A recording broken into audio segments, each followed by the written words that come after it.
Hi, my name is Elliot Fishbein and welcome to this month's installment of PT to Pilates.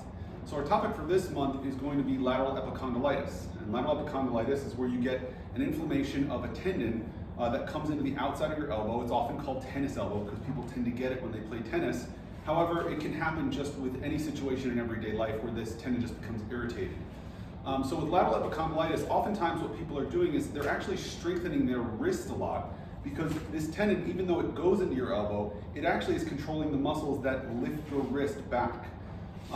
However, this is only a piece of the puzzle that you need to have when you have an epicondylitis. Oftentimes, the cause of the strain on the elbow and the wrist is actually coming from a lack of stability in your shoulder and your trunk.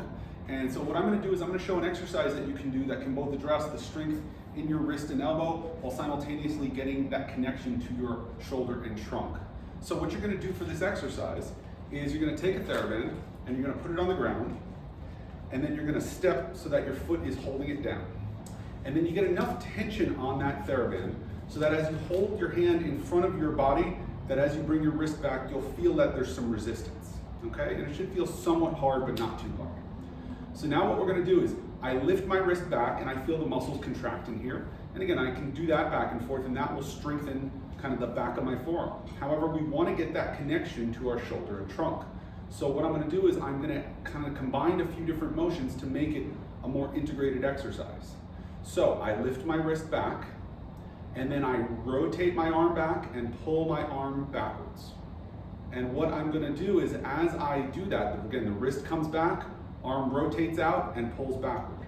As the arm rotates out, I'm going to actually feel the back of my shoulder contract, and that's my rotator cuff contracting.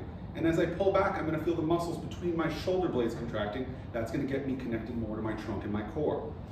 I then can repeat this. Wrist back, rotate out, and pull back. And then I'll do this anywhere from 10 to 15 times. You should have enough resistance that you can do it around 10 to 15 times. And at that point, you should start to feel like you're getting a muscle burn or some fatigue. You can do it in multiple sets, and then you do that maybe 1 or 2 times a day, or until you start to feel some resolution in some of the symptoms you're having. Thank you for joining us for this month's installment of PT to Pilates, and we look forward to seeing you next month.